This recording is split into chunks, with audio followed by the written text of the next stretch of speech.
अब कर्माबाई की आप कथा सुनो। कर्माबाई के पिताजी कर्माबाई अपनी बिटिया को छोटे से गोपाल जी देकर के गए और कह के गए, लाली बिना भोग लगाए कछु पइयो मत।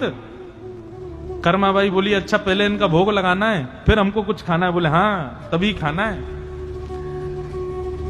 पिताजी तो तीर्थ यात्रा पे चले गए। अब पिताजी इसके अलावा कुछ नहीं कह के गए थे कि बेटा सुबह नहाना भी है, सुबह शुद्ध अवस्था में भोजन बनाना है।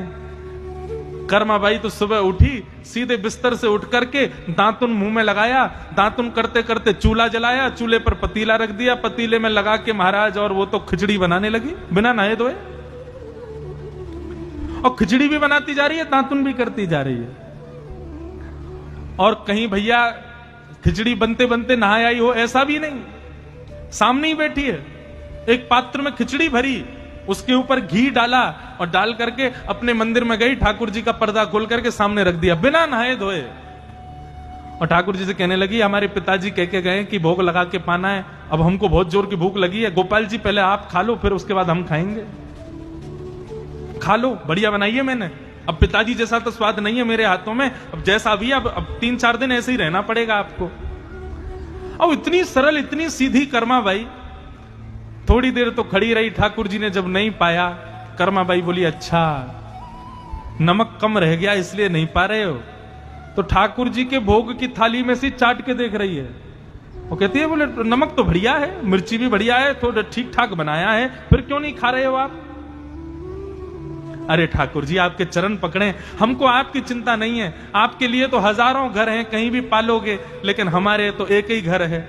और पिताजी कह के गए, जब तक आप पाओगे नहीं तब तक हमको पाना नहीं है, हमको बहुत जोर की भूख लगी है, हमारी भूख मिटाने के लिए खा लो ना।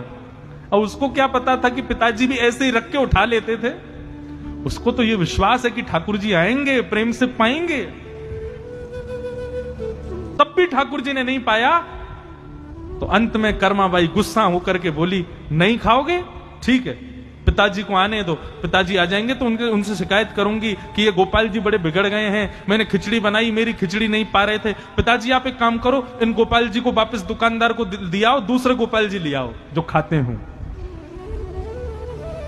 तब भी गोपाल जी ने नहीं पाया, चरण पकड़ के बोली, हे गोपाल जी मैं तो आपके भले के लिए कह रही हूं, इतने गोल मटोल हो आप, यदि खिचड़ी नहीं पाओगे तो आपके गाल पिचक जाएंगे, हाथ पतले हो जाएंगे, फिर कोई ब्याह नहीं करेगा आपसे। इतनी सरल भावना से ठाकुर जी को पुकारने लगी और उस कर्माबाई की बिना नभी धुबी खिचड़ी, बिना शुद्धता से बनाई उस खिचड़ी को पाने के लिए साक्षात गोपाल जी प्रकट हो गए और कर्माबाई की खिचड़ी खाने लगे।